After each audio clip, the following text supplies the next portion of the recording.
tips beriktikaf di Masjidil Haram.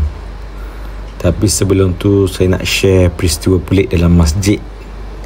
Tapi kita kena sangka baik. Alkisahnya, abang saya di Kuala Lumpur bercerita, lepas subuh ustaz ceramah bab pahala berganda, bab optimize. Contohnya, siapa solat isyak berjemaah seolah-olah solat separuh malam. Sesiapa solat subuh berjemaah seolah-olah ibadah sepanjang malam. Baca 3 kul seolah-olah khatam Al-Quran. Ambil wuduk dan pergi Masjid Quba seolah tunaikan umrah yang sempurna. Banyaklah pahala-pahala yang berbentuk berganda macam tu. Jadi ceramah tu lepas subuh. Elok jam 7.30 pagi ceramah pun habis. Abang saya tengok semua orang balik, termasuk ustaz tu. Tu yang pelik. Tak solat israk ke, duha ke? Tanya abang saya dalam hati. Lepas tu abang saya nampak ada 2 orang tablik solat israk beransingan, dan abang saya pun turut solat israk. Maka abang saya dan 2 orang tablik tu, selain dapat pahala dengan ceramah selepas subuh, mereka juga insya-Allah mendapat pahala haji dan umrah yang sempurna. Saya ulang, mendapat pahala haji dan umrah yang sempurna.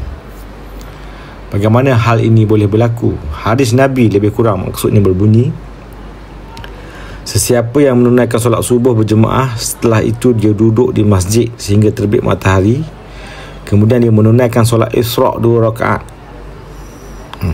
maka untuknya pahala seperti menunaikan haji dan umrah yang sempurna. Nikmat mana lagi yang kita dustakan? Masya Allah. Alkisahnya, waktu matahari muncul di kaki langit, haram solat kecuali di Masjidil Haram. Waktu ni dikenali waktu syuruk, atau Mak Saleh panggil sunrise. Tapi bila matahari dah naik penuh, maka bermulalah waktu isyraq, yang bermaksud waktu menyinar.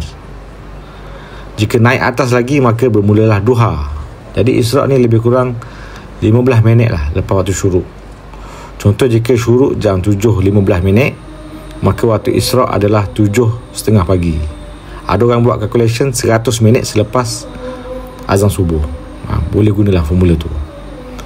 Jadi sebab tu jika kita pergi ke Mekah dan Madinah, kita akan perasan ada satu grup yang lepas subuh duduk iktikaf, mengaji, berzikir sambil tunggu waktu isyraq, yang mana bila masuk waktu isyraq, mereka akan bangun ramai-ramai, solat 2 rakaat atau 4 rakaat, barulah mereka keluar masjid. Kadang-kadang ada kat tingkat atas, kadang-kadang ada kat tingkat 3, tingkat 2.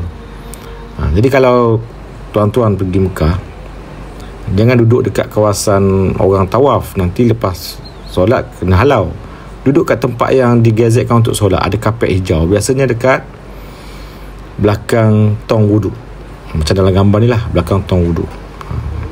Kalau pergi dengan suami isteri pun kadang ada tempat tu separate antara lelaki dan perempuan. Isteri kita duduklah sebelah sana, kita duduklah sebelah sini, dan tunggulah waktu syuruk.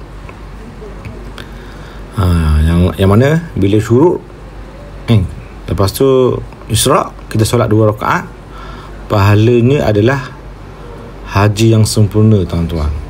Haji yang sempurna. Saya jaranglah nampak tawif yang galakkan jemaah umrah buat macam ni. Kalau ada, tahniah lah kepada mutawif umrah yang galakkan jemaah umrah amal halis ini di Mekah sekali sekurang-kurangnya, atau dan juga di Madinah sekali sekurang-kurangnya.